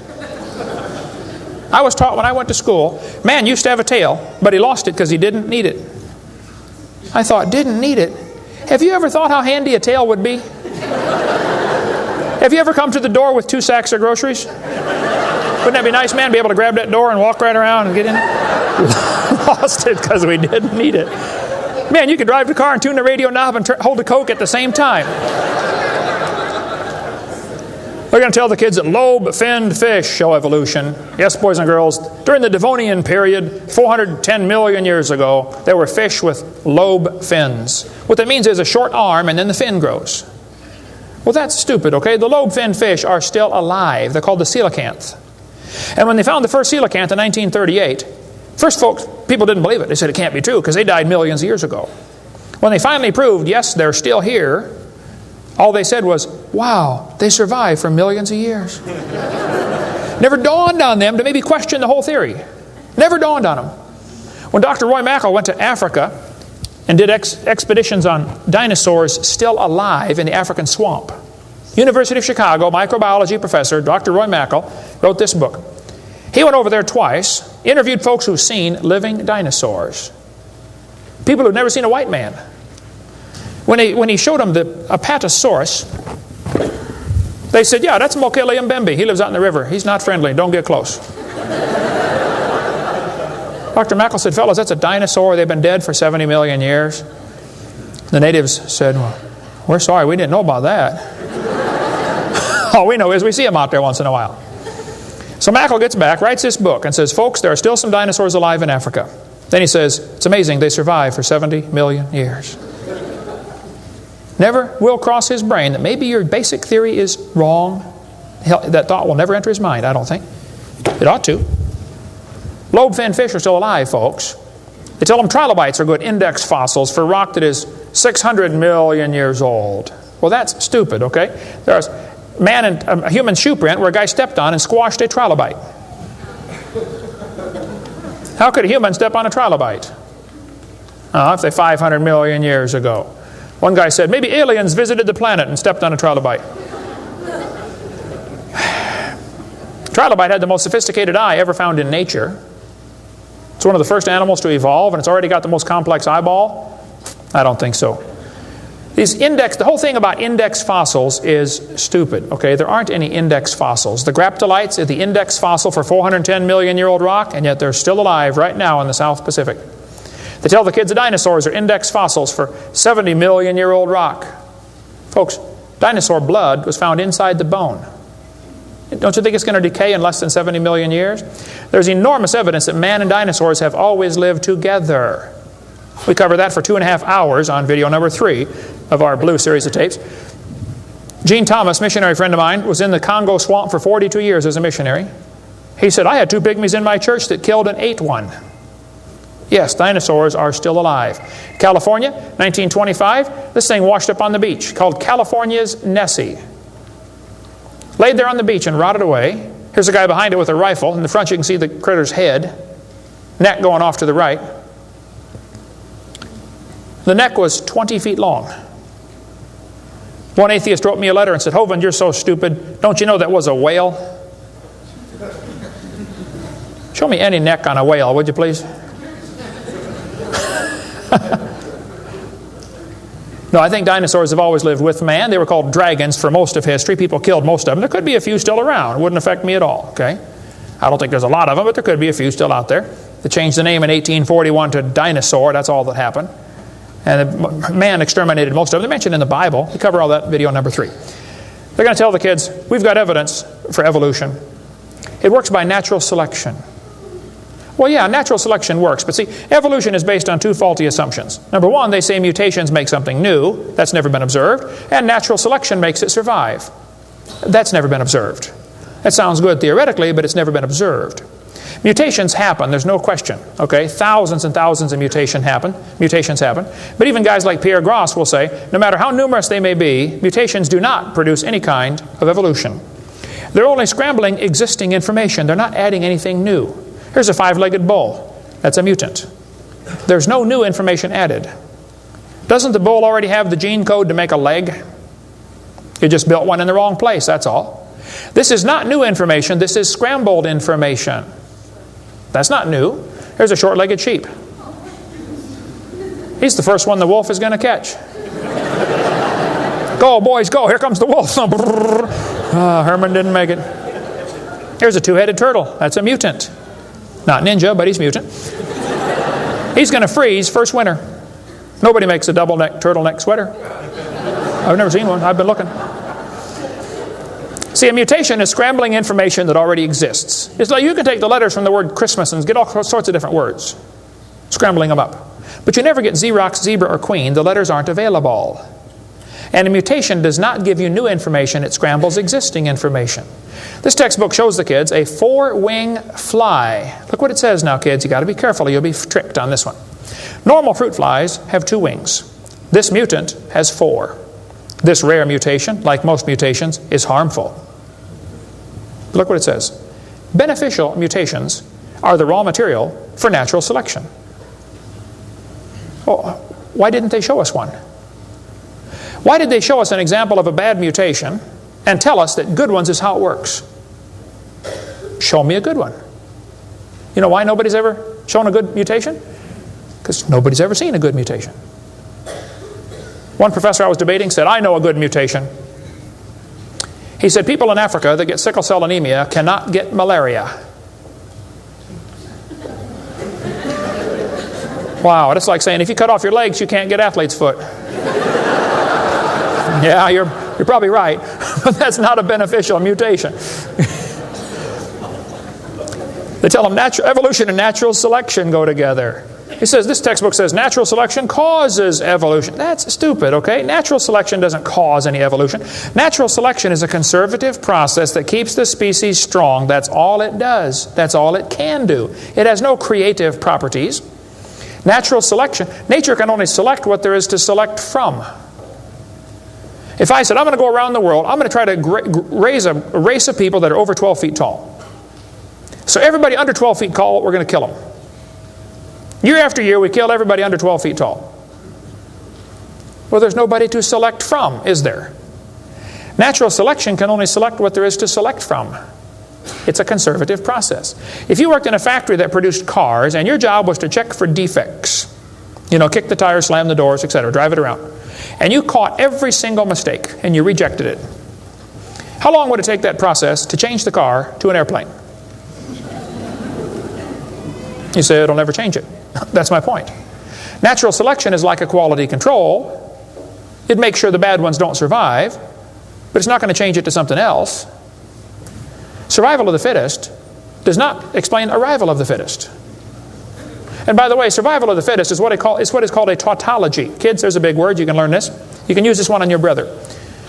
A tautology is a sentence that means nothing. You can say, oh, you're speaking in tautologies. I'll show you how it works. You say, Professor, why did it survive? I say, oh, because it's the fittest. You know, survival of the fittest. Oh, how do you know it's the fittest? Because it survived. I see. Is that the way it works? That's exactly the way it works. That's stupid, folks, okay? Actually, it's not survival of the fittest. If a whale goes through a school of fish and eats 80% of them, it's survival of the luckiest.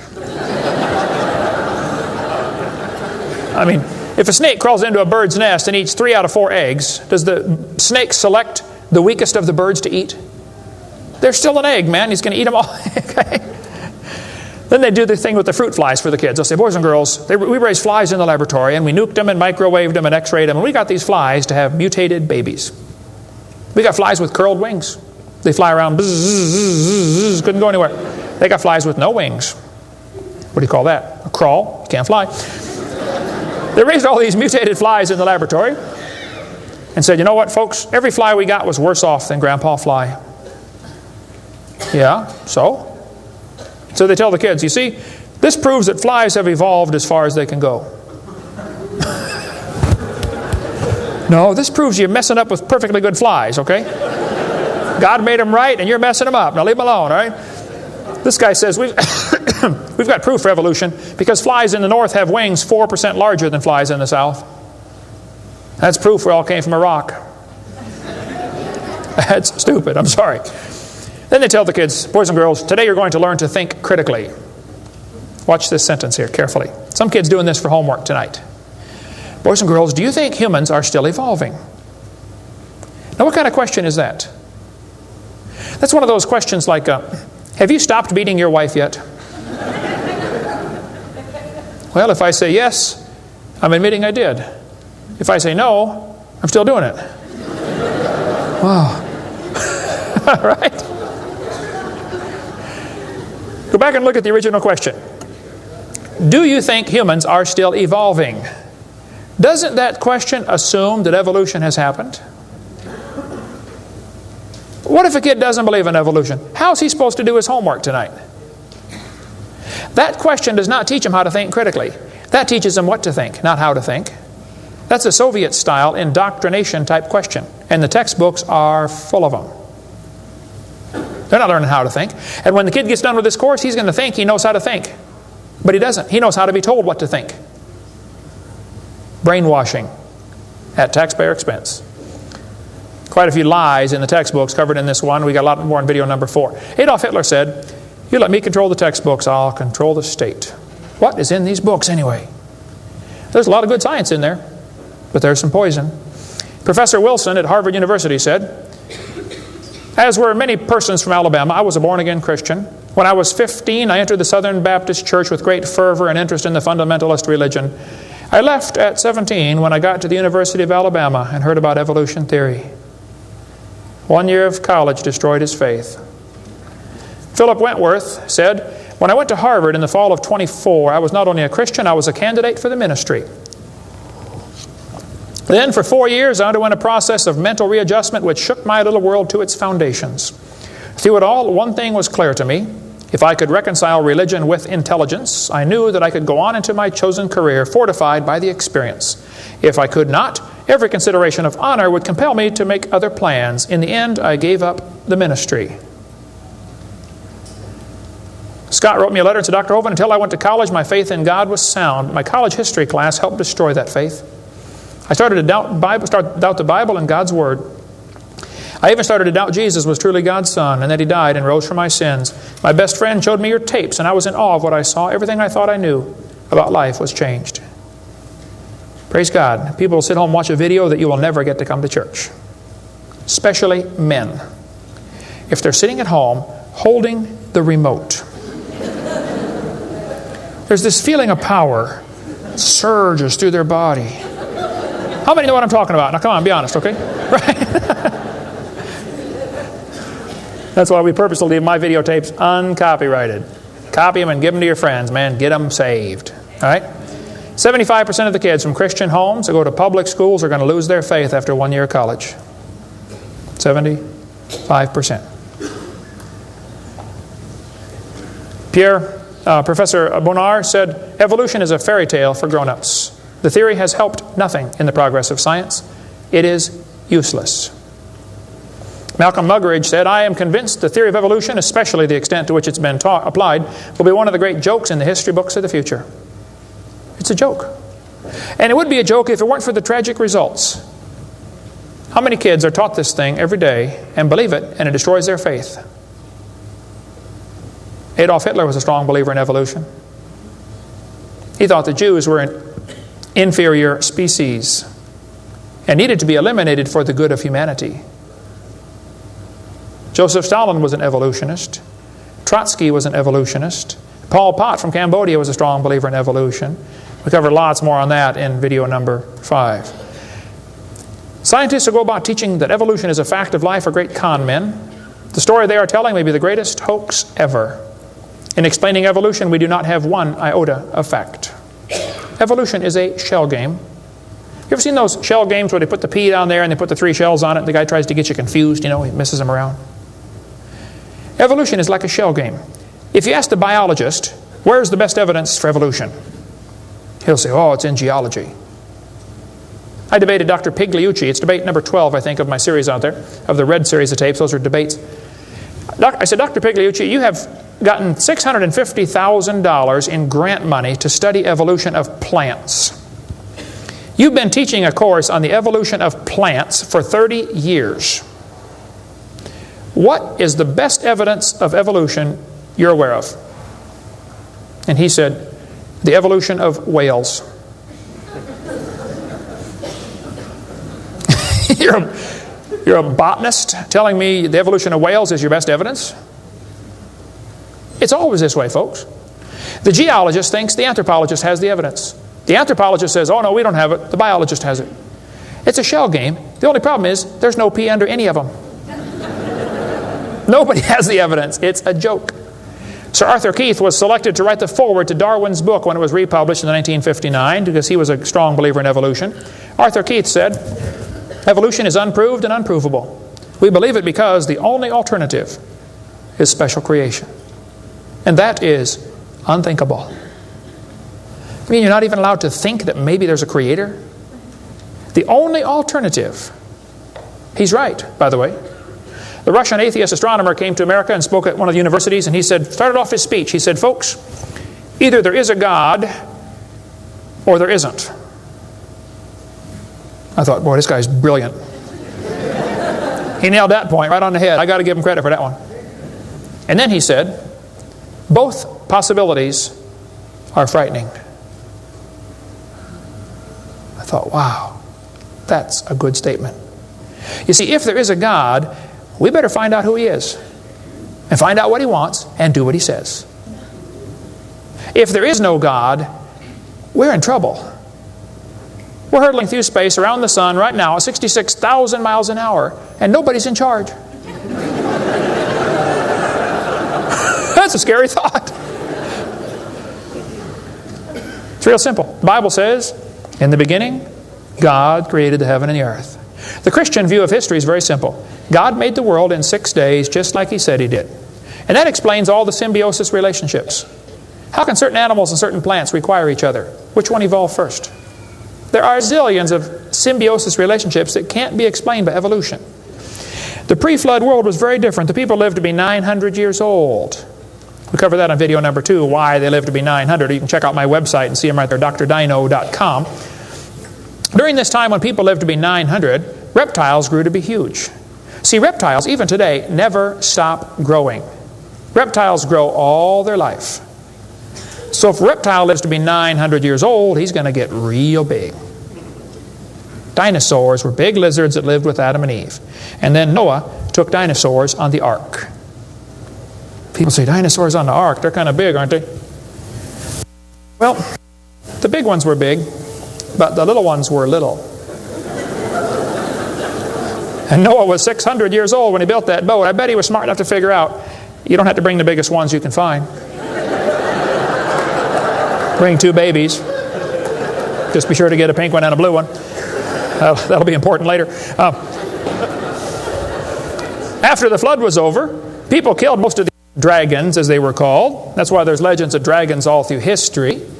Plus the climate killed a lot of them. People don't live to be 900 anymore. We cover all that on video number 2. And there might be a few still around. Christians don't need to worry about dinosaurs. They're part of the normal creation. They're mentioned in the Bible. It's all there, folks. We just got to get a good biblical view of history. God created this world. See, it's real simple. Let's summarize here. God made the world. It didn't evolve. Evolution is stupid. There are hundreds of more reasons we can give. We're going to run out of time, though. But if God made the world, He owns it. That means He makes the rules, like the 10 Commandments. We are guilty of breaking His rules. I'll show you. Rule number 9, commandment number 9, thou shalt not bear false witness. That means don't lie. How many of you have ever lied before? Come on, you don't do another one. Put your hand up. Don't give me that pious look. Come on. Number 8, don't steal. How many ever stole something? You already told me you're a liar. Now come on. You don't have to read very far to realize we're guilty, which means we're going to be punished. Or find a substitute. See, I can't substitute for your sins because I got a whole bunch of my own. But Jesus Christ is not only willing, He's able. He wants to take your place. He wants to pay for your sins. It's real simple. February 9th, 1969. My friend said, Kent, you're a sinner. I said, well, you can say that again. He said, you deserve to go to hell. But Jesus died for you. He wants you to save you. He wants to save you. If you'll ask Him, He'll save you right now. And I bowed my head and said, Lord, I'm a sinner and I deserve to go to hell, but would you please forgive me and save me? And I've got God's promise I'm going to heaven. Hey, if you died today, where would you go? You ought to think about it because you will be dead for a long time. Doesn't matter how long you live, you're going to be dead longer than that. You know, George Washington died 200 years ago. And he's still dead. How much longer does he have to go? You're going to be dead for a long time. All you get in this life is a little bitty dash between two dates. Just a little, and it's gone. What are you going to do with your dash? Let me give a suggestion to you. Give the whole thing to Jesus. Say, Lord, you may have it. The whole thing. One time a little boy saw Jesus preach, and he had a little sack lunch. 5 biscuits and 2 fish sticks. He said, here, Jesus, you can have the whole thing. Jesus said, thank you, son. Everybody sit down, please. 5,000 men, plus women, plus children. We can assume probably 20,000 people. Jesus started breaking those fish sticks and bread up and making fish sandwiches and started passing them out to the disciples. And everybody sat down on the grass and they passed them out and passed them out and passed them out and passed them out. When they got all done, everybody was stuffed. You want another fish sandwich? Oh, no, I can't. No, man, I'm stuffed. He said, okay, disciples, gather up all the fragments. They got 12 baskets full of fragments left. That little boy came home from the meeting. Mama said, hey, son, how'd you like your lunch? Oh, Mom, you won't believe it. Was it good? Oh, it was good, Mom. You have any left? Hey, disciples, come on in here, would you please?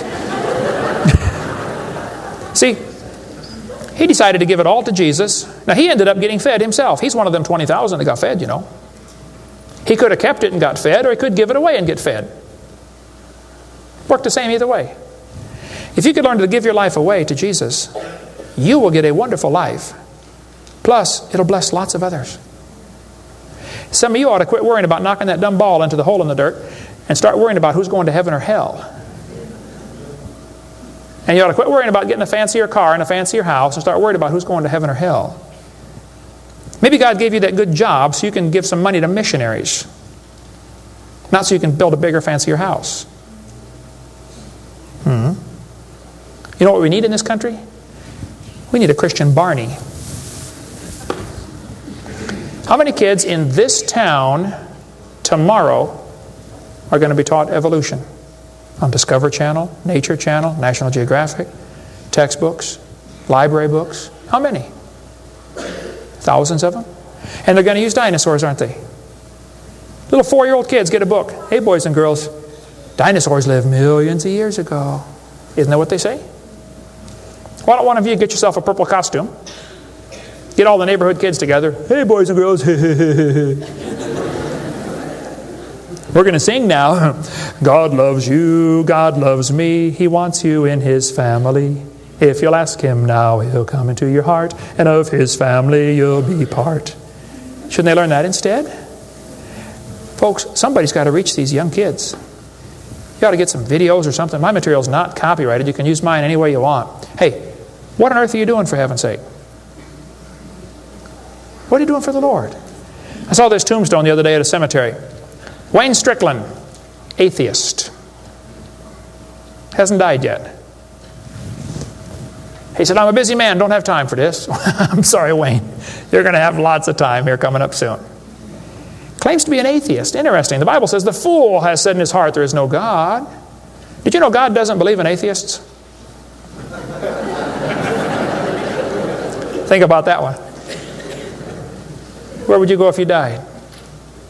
Now, if you're not sure you're going to heaven, you ought to give your heart to the Lord and get saved. If you are saved, you ought to find something to do for the Lord. If you want to get any of my video materials, they're not copyrighted. You can get a 15-hour seminar on creation, which lots of material on stuff, on creation, evolution, dinosaurs. Get some of the debates or the red tapes or the miscellaneous topical series. We want to strengthen your faith in the Word of God. If you're here tonight and you're not saved, or if you're watching this video and you're not saved, give me a call. I'll be glad to help you meet the Lord. Our website is drdino.com. Phone number in Pensacola, Florida, 850-479-DINO. We like dinosaurs around there. If you come through Pensacola, stop and visit Dinosaur Adventureland. If you get a chance to go on the cruise, we'd love to have you come on the cruise, and we'll talk more about dinosaurs and creation and evolution. Thank you so much for joining us tonight.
Do you want to know more about how to combat the godless theory of evolution? Creation Science Evangelism offers 4 great tools that help strengthen the faith of believers and win the lost to Christ. After 15 years of teaching high school science, Dr. Hovind began Creation Science Evangelism in 1989. We are a ministry that is dedicated to providing tools which will help you combat the evolution philosophy that is destroying the faith of millions every year. The first tool Creation Science offers is their powerful, life-changing video series. Over the last 12 years, well over 1 million videotapes of Dr. Hovind's seminar have circled the globe. They are reaping a harvest of souls for the kingdom of Christ, as well as helping restore the faith of many thousands confused by the evolution propaganda to which they've been subjected. These videos are available in English, Russian, French, Spanish, Japanese, and sign language. The Age of the Earth, first of the 7-part series, teaches that God created the universe about 6,000 years ago in 6 literal days. Could this be true? Can it be scientifically proven that the Earth is not billions of years old? This tape gives solid scientific evidence that the Earth is young and that the Bible is scientifically accurate. How did the environment of the original creation differ from ours today? And how would this allow men to live over 900 years? Can Christians have a good explanation for the existence of dinosaurs? Could some dinosaurs still be alive today? These and many more questions are covered in the 2nd and 3rd part of the series. Evolution has permeated public school textbooks with false and fraudulent information. This video exposes nearly 30 lies commonly found in textbooks. Every public school student, teacher, and school board member needs to watch part 4 of this series. Find out if you have been lied to in your textbooks. Discover the terrible difference evolutionary beliefs have made in the past as well as in recent history in our video number 5. Dictators throughout time have used their evolution-based philosophies to rationalize their brutal actions. Learn how evolution propaganda is being used today to prepare people for the New World Order. This is just a taste of all the information the 17-hour seminar series has to offer. Also available are college courses that expand on the seminars in great detail. For those who can handle a more confrontational atmosphere, our debate series is just for you. I said, now, Mr. Patterson, if you think the tailbone is vestigial, I, Kent Hovind, will pay to have yours removed. Dr. Hovind has debated a wide range of atheists and evolutionists all over the country, and you're sure to find these 12 debates very exciting. These would be perfect to present to that scientifically minded person who likes to argue their point. Our topical series includes exciting topics like why evolution is stupid, public school presentation, children's video about dinosaurs, the Bible and health, Leviathan, the fire-breathing dragon, and many more. Creation Science also offers a variety of visuals, like the longevity chart, which presents the entire lineage of Adam to Joseph as given in Genesis. It's exciting to see exactly how many generations were alive at the same time. Hundreds of books on a variety of subjects, videos on incredible creatures that defy evolution, t-shirts, fossils, and more. Make Creation Science Evangelism the one-stop shopping center for your creation material needs. Our 2 websites, www.drdino.com and www.dinosauradventureland.com, provide our second tool for evangelism. drdino.com is packed with lots of information, from charts and graphs to articles and frequently asked questions. This is also where you will find more information on all of the products CSE has to offer. DinosauradventureLand.com is great for the kids. They can play lots of fun games and see unusual rides and activities located at Dinosaur Adventureland in Pensacola, Florida. Thousands visit our sites regularly to gain insight into God's creation. The third tool available to you is the live seminars conducted by Dr. Hovind and his son Eric. Since 1989, Dr. Hovind has held seminars and debates in hundreds of churches, schools, and universities in 49 states and 30 foreign countries. His fast-paced, illustrated seminars cover diverse topics, such as evidence for a young Earth, how long Adam lived, dinosaurs living with man, where races came from, radiometric dating, and much more. Our fourth tool is the new, exciting Dinosaur Adventureland. Many thousands have come from all across America to visit our museum, creation bookstore, science center, and theme park, where God gets the glory for science. Our unusual swings, rides, and activities each have a science lesson as well as a spiritual lesson. Captivate everyone from age 4 to 94.